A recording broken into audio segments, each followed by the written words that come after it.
wedyn dynodi arbennig, dwi'n cofio di diwrnod cneifio. Oedd o'n llwyth o bobl yn dod, 20 o ddynion yn dod i helpu cneifio. Ac oeddech chi'n cael 20 o wahanol ffermydd chi wedi helpu gilydd ac oedd o'n andros amser braf. Swn nhw wedi bod 4-5 awr ar y mynydd. Da chi isio. Maen nhw isio bwyd pan maen nhw'n dod lawr. Yr oes yno, oedd rhaid chi wneud bob peth ar y diwrnod yn doedd. Ac yn bob ffarm o'n y deri yn doedd, chi.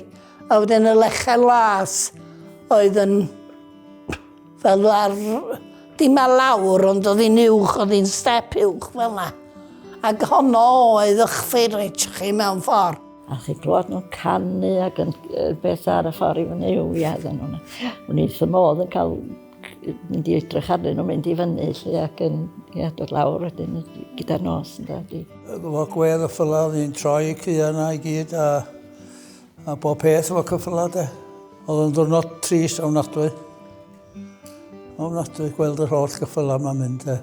Ac dwi'n cofio mynd ar ceffyl dwytha ar dren o Talcam.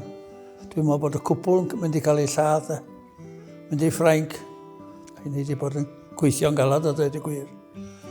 Bod yn tractor, oedd bob peth wedyn de, ffyrgu bach, ia.